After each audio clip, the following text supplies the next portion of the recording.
जय हिंद। देखिए, आज हम लोग देखते हैं बायोलॉजी का एक नया चैप्टर, ग्रंथि यानी ग्लैंड। ग्लैंड किसे कहते हैं? शरीर में उपस्थित एक थैला को हम ग्लैंड कहते हैं। ग्रंथि एक प्रकार का छोटा थैला होता है जो शरीर के अंदर रहता है, जिसमें कुछ ना कुछ भरा रहता है। क्या भरा रहता है? या तो उसमें हार्मोन भरा होगा या तो उसमें एंजाइम भरा होगा। यही दोनों चीज के स्टोरेज को हम क्या कहते हैं? ग्रंथि या ग्लैंड। और इस आधार पर हम ग्रंथियों को तीन भाग में बांटते हैं। तो सबसे पहले आता है एक्सोक्राइन यानी बहिर्स्रावी ग्रंथि, और एक आता है इंडोक्राइन यानी अंतःस्रावी ग्रंथि, एक होता है मिक्स्ड ग्रंथि जिसमें ये दोनों के गुण होते हैं। अब चलिए हम थोड़ा सा समझते हैं इसमें जो सबसे बड़ी समस्या आती है। लड़कों को लगता है कि बहिर्स्रावी ग्रंथि शरीर के बाहर होगी और अंतःस्रावी ग्रंथि शरीर के अंदर होगी। भाई ऐसा कुछ नहीं है, दोनों ही ग्रंथियां शरीर के अंदर ही रहती है। अब हम इसमें बेसिक अंतर समझते हैं। देखिए, एक्सोक्राइन ग्रंथि यानी बहिर्स्रावी ग्रंथि से एंजाइम निकलता है और यह एंजाइम ब्लड से टच नहीं होना चाहिए। एंजाइम को ब्लड से टच नहीं होना चाहिए, इसीलिए इन एंजाइम को बाहर निकालने के लिए एक अलग से नस यानी एक डक्ट, एक नली की आवश्यकता होती है। समझ में आ गया? ये बेसिक चीज याद रखिएगा। बहिर्स्रावी ग्रंथि से क्या निकलता है? एंजाइम। यह एंजाइम ब्लड के संपर्क में नहीं आना चाहिए वरना खराब हो जाएगा। इसके लिए क्या होती है? डक्ट यानी नली होती है जो इसे ब्लड के टच में होने से बचाती है। जैसे आप मान के चलिए आंसू, एक एग्जाम्पल है आंसू, लेक्राइमल ग्रंथि। अभी हम सारी ग्रंथियों को डिटेल से बताएंगे। लेक्राइमल ग्रंथि, आंसू निकलता है। कभी आपने देखा आंसू में लाइसोजाइम एंजाइम होता है जो कीटाणुओं को भी मार देता है। कभी आप देखें आंसू मतलब खून की तरह निकलता है, ब्लड की तरह, ऐसा नहीं होता है। वो तो गाना में हीरो जो होता है ना, हीरोइन को बेवकूफ बनाने के लिए गाता है कि लहू बन के आंसू बरसने लगे हैं। लड़की सबको ना थोड़ा थोड़ा बड़ा बड़ा हैवी बात बोल देंगे बढ़ा बढ़ा के, तो बहुत खुश हो जाएगी। तो उसको लगेगी वाह कितना बढ़िया लड़का है, लेकिन वो सब बेवकूफ बनाता है। कभी आप सोचिए लहू बन के आंसू निकलेगा? नहीं निकलेगा। क्यों नहीं निकलेगा? क्योंकि वो एक बहिर्स्रावी ग्रंथि है। इनके लिए एक अलग नली होती है, वो ब्लड से टच नहीं होती। जैसे पेशाब के लिए आप देखिएगा, वो भी एक तरह का है, बहिर्स्रावी है। वो थोड़ी ना होता है कि ब्लड से। कभी आप देखें पेशाब का रास्ता बदल जाएगा? नहीं। कभी आंसू का रास्ता बदलेगा? नहीं।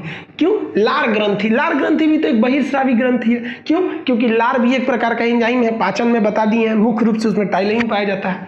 वो भी ब्लड से टच नहीं होता। किसी के लार से ब्लड आता है क्या? नहीं आता है, क्योंकि उसके लिए अलग से एक नली है। ये कभी रास्ता नहीं बदल सकती है। बहिर्स्रावी ग्रंथि रहता अंदर ही है। एंजाइम निकलेगा, ब्लड से टच नहीं होगा, तो कौन सा हो गया? बाहर निकल गया, बहिर्स्रावी ग्रंथि करेगा। ये कभी रास्ता नहीं बदल सकता है। किसी को कोई दिक्कत नहीं है, रास्ता कभी नहीं बदलेगा। एक बार क्या हुआ था ना, देवदास जो था पारो के घर के आगे जाके पेशाब कर दिया। तो पारो कही गए ये क्या किया तुमने? तो देवदास बोला कि पारो तेरी जुदाई ने मुझे इतना गम दिया कि मेरी आंसुओं ने अपना रास्ता बदल लिया। तो ऐसा गलती नहीं है भाई, वो बहिर्स्रावी ग्रंथि रास्ता नहीं बदलती है। तो ये पहला समझ में आ गया कि बहिर्स्रावी ग्रंथि क्या है। इस पार्ट में हम इसको पूरा डिटेल से चर्चा करेंगे, इसका एक एक एग्जांपल लेके। अभी आप ये बहिर्स्रावी समझ में आ गया। पसीना बताइए, ब्लड से टच होता है? बहिर्स्रावी ग्रंथि है। तेलीय ग्रंथि, जो नाक से इसे तेल निकलता है, ये तैलीय ग्रंथि बहिर्स्रावी। आंसू बहिर्स्रावी। मोम कान का बहिर्स्रावी। कीचड़ बहिर्स्रावी। तो जितनी ग्रंथियां, जो स्पर्म जो शरीर से बाहर आता है प्रोस्टेट ग्लैंड के थ्रू, ये सब चीज वो क्या है? बहिर्स्रावी ग्रंथि। ब्लड के साथ थोड़ी रहता है, तो जो ब्लड के साथ नहीं रहता है बहिर्स्रावी ग्रंथि। पाचन ग्रंथि, जैसे देखिए ना जठर रस था जिसमें रेनिन पेप्सिन एंजाइम निकला था। जब हम उल्टी करते हैं तो कहाँ उसमें ब्लड रहता है? तो ये शरीर के अंदर तो सभी रहेंगे, अगर ब्लड से टच नहीं हुआ तो यहाँ देखिए काट दिए, तो कौन सा हो गया? बहिर्स्रावी। अब समझते हैं हम लोग अंतःस्रावी ग्रंथि के बारे में। अंतःस्रावी ग्रंथि उस ग्रंथि को कहेंगे, देखिए शरीर के तो अंदर ये भी रहेगा, ये भी शरीर के अंदर रहती है, लेकिन इनसे क्या निकलता है? हार्मोन। और हार्मोन को हर हाल में ब्लड से टच होना ही होना है, अतः यह ब्लड के संपर्क में आ जाती है। अब ब्लड के संपर्क में आएगी तो उसके लिए नली की क्या जरूरत है? ब्लड में छोड़ दीजिए, ब्लड तो पूरा खुद नली में घूम रहा है, पूरा घूम जाएगा शरीर में। तो अंतःस्रावी ग्रंथि वह ग्रंथि होती है जिससे हार्मोन निकलता है और हार्मोन को ब्लड के संपर्क में आना ही होता है, अतः इनके लिए कोई डक्ट या नली की आवश्यकता नहीं होती है। यह डक्ट वाला चीज याद रखिएगा, यही पूछता है which gland has no requirement of any duct. तो एक्सोक्राइन ग्लैंड को किसी भी डक्ट यानी नली की आवश्यकता नहीं है। इससे क्या निकलेगा? इससे हार्मोन निकलता है। जैसे पीयूष ग्रंथि क्या है? वो एक तरह का हार्मोन है। थायराइड ग्रंथि वो अंदर ही अंदर निकल जाता है, पता नहीं चलता। कोई देखा है क्या थायराइड क्या निकल रहा है इसे? नहीं ना होता है। पीयूष ग्रंथि से क्या निकल रहा है, कोई देखा है? नहीं देखा है। तो ये जो चीजें अंदर हार्मोन से निकलती हैं, ब्लड में मिल जाती हैं, उसे हम क्या कहते हैं? अंतःस्रावी ग्रंथि। समझा क्या? अब आप बताइए, एंजाइम निकाला तो बहिर्स्रावी, हार्मोन निकाला तो अंतःस्रावी, ब्लड में नहीं मिला तो बहिर्स्रावी, मिल गया तो अंतःस्रावी। समझ में गया? किसी को कोई दिक्कत नहीं है? अब समझते हैं हम लोग। तो ये तो अभी ओवरऑल ऊपर ऊपर समझिए। अभी आप कहिएगा सर हार्मोन और एंजाइम में क्या अंतर है? इसका एक अलग चैप्टर है जिसका नाम है न्यूट्रिशन यानी पोषण। समझ में आया?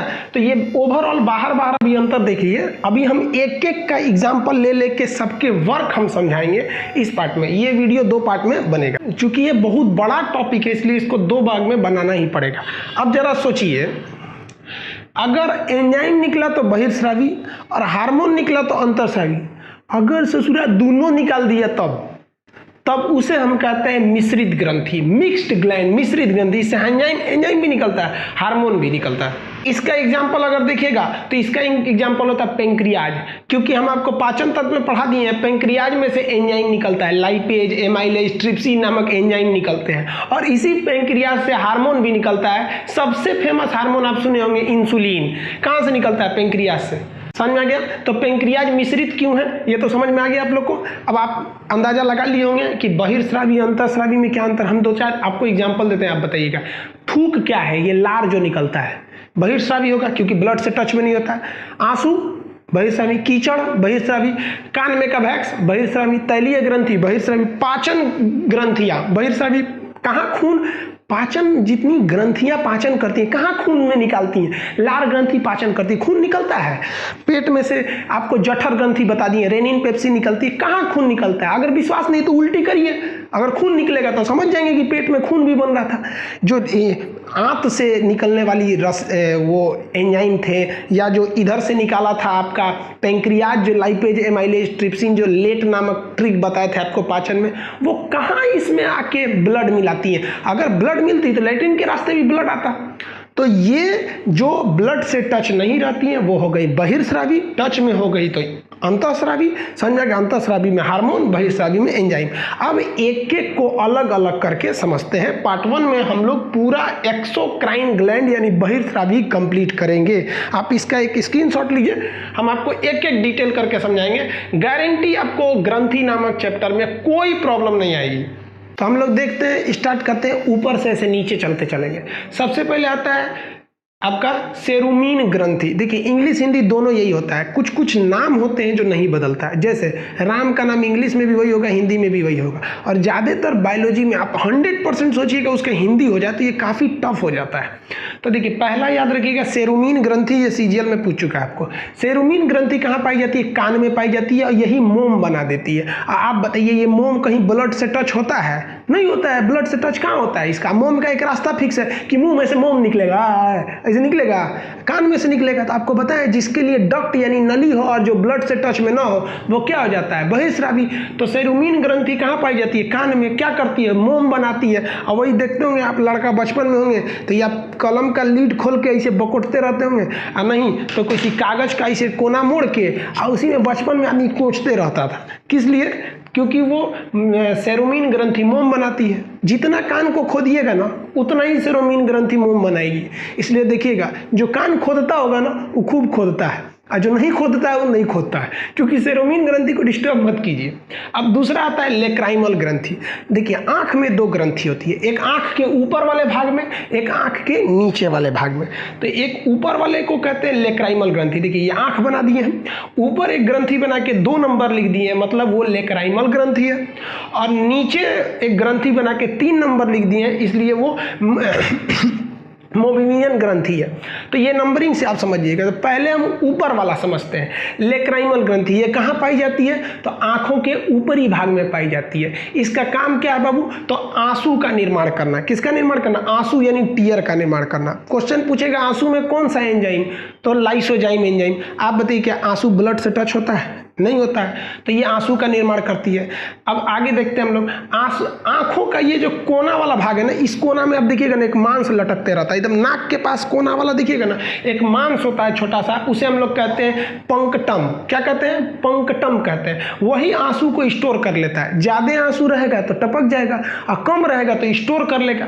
तो ये नाक, दोनों नाक के पास यहाँ देखिएगा ना तो मांस छोटा पाया जाएगा, उसे क्या कहते हैं? पंकटम कहते हैं। वो आंसू को स्टोर करता है और यही क्या करता है पंकटम, नाक में आंसू को भेज देता है। इसलिए देखिएगा अगर कोई रोएगा तो नाको बहने लगता है, एकदम पूरा एकदम छीछा लेदर कर देता है रो के। तो ये रोने वाला चीज हो गया। तो आंसू में कौन सा एंजाइम? Lysozyme enzyme. ये कहाँ पाया जाएगा? ऊपर। देखिए समझने के लिए हम यहाँ क्या लिख दिए हैं? 2।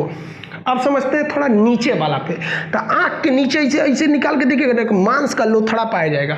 वो कौन सा होता है? मोबेवियन ग्रंथि। मोबेमियन ग्रंथि पाई जाती है। इंग्लिश भी वही होता है। इसका काम क्या होता है? ये आँखों में पाया जाता है नीचे की ओर, और ये आँखों के सुरक्षा के लिए तेल का निर्माण करता है। और वही तेल इकट्ठा होते होते होते दिन भर का इकट्ठा होकर रात में वो कीचड़ का रूप ले लेता है। तो आँखों के लिए तेल तथा कीचड़ का निर्माण कौन कर देता है?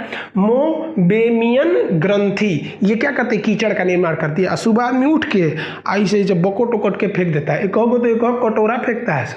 अब छोटका लड़का को देखिए ना, स्कूल चल जाएगा, अब प्रेयर में खड़ा रहेगा, निकालते रहेगा। तो छोटे बच्चों में होता है, आप लोग भी किए होंगे। तो ये हो गया आपका ऊपर से देखते हैं हम लोग। तो पहला हम लोग कान देख लिए, आंख में 2 ग्रंथियां देख लिए। अब आगे समझते हैं नाक में भी देखिए। अब नकिया का ये जो ऊपर वाला भाग देखते हैं ना, इसमें भी कुछ ग्रंथियां होती हैं। तो ध्यान से समझते हैं आगे।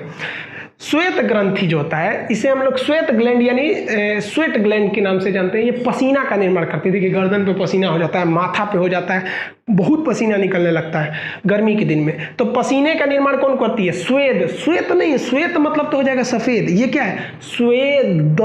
स्वेद है, स्वेट ग्लैंड। इंग्लिश में तो सिंपल है, पसीना का निर्माण करती है। पसीना में भी नमक होता है, लाइसोजाइम होता है। काला कपड़ा गर्मी में पहनेंगे ना तो पसीना सूखने के बाद वाइट वाइट हो जाता है। अब देखिए, ये तो हम पसीना आपको एक्सक्रेटरी सिस्टम में भी पढ़ाए हैं। सेबेकस ग्रंथि, इसको याद रखिएगा, तैलीय ग्रंथि। सेबेकस ग्रंथि, तैलीय ग्रंथि नाक के ऊपर पाया जाता है। ज्यादातर ये नाक के ऊपर पाया जाता है, बहुत जगह पाए जाते हैं। त्वचा को ना ये सॉफ्ट रखते हैं, मोम रखते हैं। देखिए ये सीबम का निर्माण करते हैं। सीबम क्या होता है? एक प्रकार का सॉफ्ट पदार्थ होता है जो त्वचा को चिकना रखता है, एकदम चिकना रखेगा, इसे सीबम का निर्माण करेगा। समझा गया? वो कहाँ पाए जाते हैं? नाक के ऊपर। आप सो के उठिएगा ना तो पचर पचर हुआ रहेगा नाक, उसी को कहते हैं ओ माई गॉड माई ऑयली स्किन।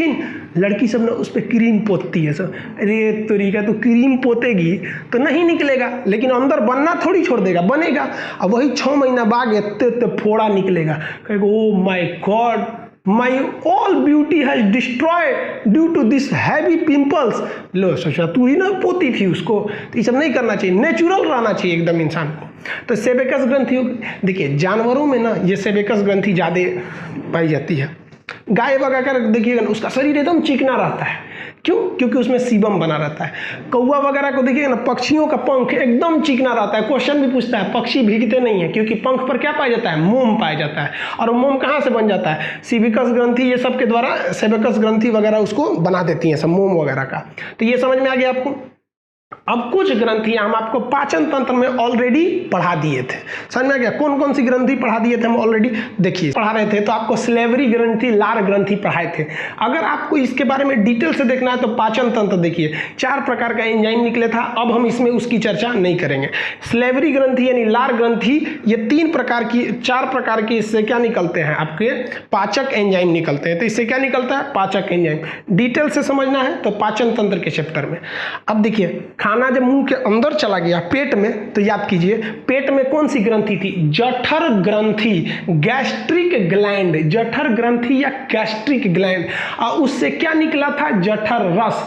याद कीजिए, आपको जठर रस में कितने एंजाइम? 2।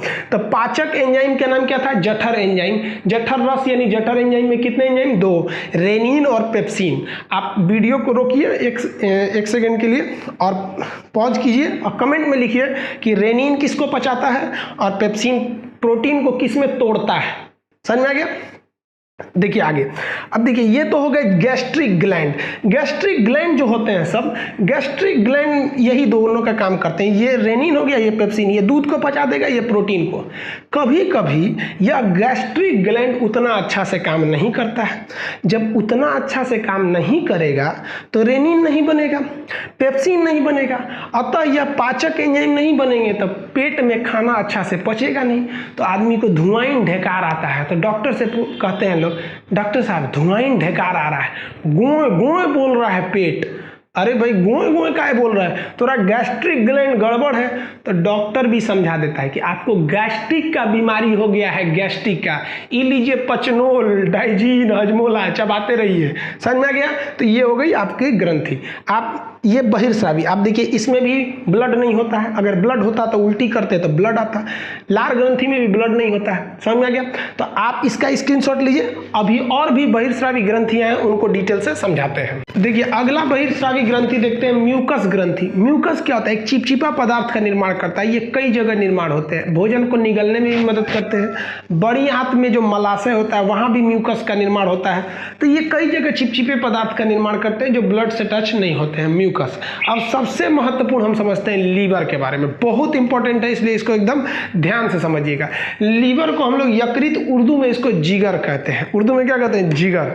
अब ध्यान दीजिए, इसके बारे में समझिए। सबसे पहले लीवर किस कोशिका का बना होता है? तो इसमें दो तरह की कोशिका पाई जाती है। पहला जो कोशिका होती है हेपेटिक कोशिका, दूसरा होती है Kupffer cell. Hepatic cell and Kupffer cell. देखिए कहेगा कि यकृत किसकी बनी होती है? तो हेपेटिक सेल की, और यही हेपेटिक सेल खराब होने लगता है तो हेपेटाइटिस नाम की बीमारी हो जाती है। यकृत जो है ना सबसे बड़ी ग्रंथि है। और कौन सी ग्रंथि है बाबू ये? तो ये बहिर्स्रावी ग्रंथि है। ये उदर गुहा, उदर मतलब होता है पेट, गुहा मतलब खाली जगह, तो पेट का जो अंदर खाली जगह था उसी में भगवान ने इसको सेट कर दिया। और ये दाहिनी ओर पे सेट है, यहाँ पर क्या है? लीवर सेट है।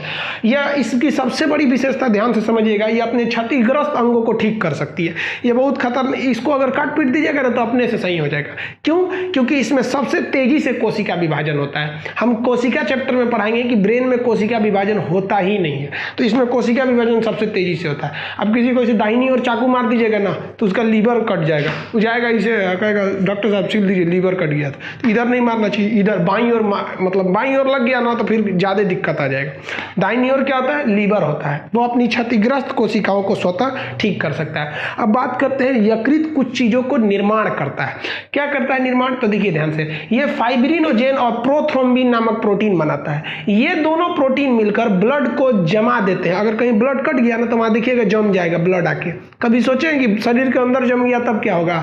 तो ये ब्लड को जमाने का काम करता है। कटने के बाद अब ये पगला है सभी, सब शरीर के अंदर वो जमा देंगे सब, तो इसलिए ये लीवर ना एक हेपरिन बनाता है। ये हेपरिन कहता है कि रे बकलवा, शरीर के अंदर जमने मत देना, कट जाए तब जमाना। तो ये जमने से रोकता है, ये जमाता है। एल्बुमिन भी ब्लड के अंदर काम आता है। ये ब्लड चैप्टर में हम इन चारों के बारे में एकदम डिटेल से बताएंगे कि इनका काम क्या होता है। एल्बुमिन हो गया, थ्रोम्बिन हो गया, फाइब्रिनोजेन हो गया या हेपरिन हो गया। अब आगे समझिए ध्यान से, और किस चीज का निर्माण करता है ये? तो ये कई चीजों का निर्माण करता है। एक बिलिरुबिन का निर्माण करता है। बिलिरुबिन क्या होता है? तो ये एक पीले रंग का पिगमेंट होता है बिलिरुबिन, जो लेट्रिन के रंग को पीला कर देता है। लेकिन कभी कभी लीवर काम अच्छा से नहीं करता है ना, तो ये बिलिरुबिन की मात्रा बहुत बढ़ जाती है, जिससे कि पूरा शरीर पीला हो जाता है। बिलिरुबिन बहुत कम निकलना चाहिए कि केवल लेट्रिन को पीला कर सके, लेकिन लीवर के डिसऑर्डर की वजह से बिलिरुबिन की मात्रा बहुत ज़्यादा निकल जाती है, जिस वजह से पूरा शरीर पीला पड़ जाता है और आँख वगैरह पीला होने लगता है, जिसे पीलिया या जॉन्डिस नामक रोग कहते हैं, जिसे हम हेपेटाइटिस ए भी कहते हैं। यही थोड़ा सा और आगे जाएगा तो बी सी में चला जाएगा, मर जाएंगे लोग हेपेटाइटिस में। तो हेपेटाइटिस सी बहुत खतरनाक बीमारी हो गया है। तो ये हो गया आपका बिलिरुबिन। दूसरा एक और कलर का निर्माण करता है, उसको ध्यान से देखिएगा, बिलीवर्डिंग। वो बिलिरुबिन है, आइए क्या है? बिलीवर्डिंग है। बिलीवर्डिंग नामक जो रंग है वो क्या करता है? पित्त को हरा रंग दे देता है। अब हम आपको पाचन में पढ़ा दिए कि पित्त का निर्माण कौन करता है? लीवर करता है, यकृत। यकृत क्या करता है, उसे कहाँ जमा कर देता है, पित्ताशय में। पित्ताशय में जो यकृत होती है वो वसा का पाचन करती है और भोजन को अम्लीय बना देती है, समझ में, भोजन को क्षारीय बना देती है। ये तो पाचन का चैप्टर है, यकृत का नहीं है। तो कहेगा कि जो पित्त रस है उसका निर्माण तो भले यकृत करता है, स्टोर भले रहता है पित्ताशय में, लेकिन हरा किसकी वजह से हो जाता है, तो बिलीवर्डिंग के कारण हरा हो जाता है। बिलीवर्डिंग के कारण ये क्या हो जाता है, हरा हो जाता है। पित्त का निर्माण कौन करता है, हम पढ़ा दिए आपको पाचन में ही कि लीवर करता है। अब कुछ ये काम तो देखिए ध्यान से, अब इतना ये तो निर्माण वाला काम देख लिया, अपनी रक्षा तो खुद ही कर लेता है ये। अब कुछ चेंजिंग का काम करता है। आपको हम पढ़ाए हैं एक्सक्रेशन नामक चैप्टर में, उत्सर्जन में, कि अमोनिया जैसे खतरनाक पदार्थ को यूरिया जैसे कम खतरनाक पदार्थ में कौन बदलता है, लीवर बदलता है। और क्या करेगा, ग्लूकोज को ग्लाइकोजन में बदल देता है। ग्लूकोज को किस में बदल देता है, ग्लाइकोजन में बदल देता है। यहाँ है ग्लूकोज को ग्लाइकोजन में। अब एक क्वेश्चन पूछा था कि यदि लीवर काम करना छोड़ दे तो शरीर में किसकी मात्रा बढ़ जाएगी। ऑप्शन में था फाइब्रिनोजेन। तो फाइब्रिनोजेन की मात्रा बढ़ेगी थोड़ी ना, इसको तो बना रहा था लीवर चला जाएगा तो ये भी घट जाएगा, प्रोथ्रोम्बिन भी घट जाएगा, हेपरिन भी घट जाएगा, एल्बुमिन भी घट जाएगा, ये सब घट जाएंगे सब। लीवर अगर काम करना छोड़ दे तो ग्लूकोज को आप ग्लाइकोजन में नहीं बदल सकते हैं, इसलिए शरीर में किसकी मात्रा बढ़ जाएगी, ग्लूकोज की। तो याद रखिएगा लीवर खराब होने से ग्लूकोज की मात्रा बहुत ज़्यादा बढ़ जाती है। लीवर किस रूप में एनर्जी को जमा रखता है, ग्लाइकोजन के रूप में। और क्या काम करता है, लीवर जो होता है ना, कार्बोहाइड्रेट को फैट में बदल देता है, वसा में बदल देता है। इसलिए खूब खाइए कार्बोहाइड्रेट, खूब खाइए दबा के, लीवर उसको फैट में बदलेगा। धीरे धीरे मोटा आके एकदम जेसीबी मशीन हो जाइएगा। और खाइए तब उसको कोलेस्ट्रॉल में बदलेगा। तो भाई खा रहे हैं तो खर्चा भी तो करिए, केवल खाइए कार्बोहाइड्रेट फैट बनाएगा, और खाइए फैट बनाएगा। खर्चा नहीं करिएगा ना तो कोलेस्ट्रॉल बना देगा, ये कोलेस्ट्रॉल आपको खर्चा कर देगा, मतलब हार्ट अटैक आएगा, आप मर जाएंगे। तो हार्ट अटैक का कारण क्या होता है, कोलेस्ट्रॉल होता है। समझ में आ गया आप लोगों को। कहेगा कि कोलेस्ट्रॉल की सर्वाधिक मात्रा कहाँ पाई जाती है, तो लीवर में। याद रखिएगा, कोलेस्ट्रॉल की सर्वाधिक मात्रा लीवर में पाई जाती है। तो कोलेस्ट्रॉल की सर्वाधिक मात्रा कहाँ पाई जाती है, लीवर में। अब ध्यान से इसको समझिएगा, जहर दे के मारिएगा या ज़्यादा शराब पी लिएगा तो व्यक्ति मर जाता है, और उससे क्या खराब हो जाता है, लीवर। तो यहाँ हम स्पष्ट लिखे हैं, जहर या शराब से यह नष्ट हो जाता है। अब यहाँ बात समझने वाली ये है कि आदमी मर कैसे जाता है। देखिए, हमारी जो लीवर होते हैं उसमें एक विशेष प्रकार की कोशिका पाई जाती है जिसे हम कहते हैं कूपर सेल या कूपर कोशिका के नाम से जाना जाता है। कूपर कोशिका क्या करती है, जितना भी आप हानिकारक पदार्थ खाएंगे, जहर, बैक्टीरिया, वायरस, शराब, उसको वो निगल ले जाएगा। कहेगा इधर तो निगल लेता है। तो आप शराब पिएंगे तो वो निगल लेता है, जहर खाते हैं वो निगल लेता है, और निगलने के बाद कूपर सेल मर जाता है। कूपर सेल की कुछ संख्या मर जाती है। तो मर गया तो टेंशन क्या, क्यों टेंशन नहीं, क्योंकि हम स्पष्ट लिखे हैं कि लीवर अपने क्षतिग्रस्त अंगों का निर्माण खुद ही कर लेता है। तो कूपर सेल, शराब पीजिएगा ना तो मरेगा, फिर ठीक हो जाएगा, दूसरा बन जाएगा, या बीमार पड़ेगा तो ठीक हो जाएगा। लेकिन भाई किसी चीज़ की एक क्षमता होती है ना, मार सुबह शाम उठौना किए हैं, मार ढकर पीजिएगा तो मरबे करिएगा, लीवर खराब हो जाएगा। और क्या होता है कि अगर जहर थोड़ा मोड़ा रहेगा तो ठीक है, अब पूरा उमज के पी गए ना हार्ड जहर, तो कूपर सेल के साथ साथ लीवरों खत्म हो जाएगा। तो ये जहर दे के अगर किसी व्यक्ति को मारा जाता है तो उसकी लीवर की जांच की जाती है। अगर उसके लीवर में कूपर सेल क्षतिग्रस्त पाया गया तो डॉक्टर समझ जाता है कि यह व्यक्ति को जहर देकर मारा गया है। समझ में आ गया। तो ये कूपर सेल कहाँ पाया जाता है, तो आप बताइएगा कहाँ पाया जाएगा, लीवर में। अब देखिए ध्यान से, जब बच्चे, हमको सबको पता है कि जो हम लोग के शरीर में ब्लड बनता है, ये ब्लड कहाँ बनता है, हड्डियों में बनता है। लेकिन सोचिए, जो बच्चा अभी माँ के पेट में है, पैदा नहीं हुआ है, उसे क्या कहते हैं, भ्रूण कहते हैं, एम्ब्रॉय कहते हैं। उस अधूरा में हड्डी कहाँ है, छोटका बच्चों में हड्डी कहाँ रहता है, तो छोटा मोटा नरम हड्डी रहते हैं सब। अब बताइए, जो भ्रूण है, यानी भ्रूण किसे कहा जाता है, जो बच्चा अभी अपनी माँ के पेट में है, 9वें महीना में भी रहेगा ना, भले मान लीजिए कि बच्चा 2 घंटा में पैदा होने वाला है, जब तक पैदा नहीं हुआ तब तक आप उसे क्या कहेंगे, भ्रूण या एम्ब्रॉय कहेंगे। तो एम्ब्रॉय अवस्था में जो आरबीसी यानी जो ब्लड बनता है वो उसके कहाँ बनता है, लीवर में, लीवर के मीसोडर्म में। ध्यान से समझेंगे, लीवर का पार्ट है, मीसोडर्म सेल है उसका एक प्रकार का, तो ये लीवर में बनता है। समझ में गया। तो कहेगा कि मानव में, हम लोग में ब्लड कहाँ बनता है, तो हड्डियों के अस्थि मज्जा, बोन मैरो में। लेकिन भ्रूण अवस्था में जो छोटा बच्चा माँ के पेट में है, उसमें कहाँ बनेगा? लीवर में। और स्पेशली कहेगा लीवर में कहाँ? तो लीवर के पार्ट के मीसोडर्म में बनेगा। समझ में आ गया आपको? ये ग्रंथि का टोटल, ये बहिर्स्रावी ग्रंथि थी, इसमें आपको कंप्लीट बता दिए बहिर्स्रावी ग्रंथि के बाद। अब इसके बाद पार्ट 2 में हम आपको अंतःस्रावी ग्रंथि और मिश्रित ग्रंथि पढ़ा देंगे। आप इसका एक स्क्रीनशॉट ले लीजिए। देखिए बाबू, जिस तरह से बड़े शहर में एक चौराहा होता है, वह चौराहा शहर के सभी जगहों को कनेक्ट करता है, उसी तरह हमारी बॉडी में चौराहा का काम करता है लीवर। ये हर चीज़ में अपनी मुख्य भूमिका निभाता है। पाचन में भी देखें आप लोग, और ये रक्त में भी नियंत्रित करता है, फाइब्रिनोजेन इत्यादि को बना के एब्जॉर्प्शन का भी काम करता है। तो ये कई चीज़ों को नियंत्रित करता है, अतः इसको बचा के रखना ज़रूरी है।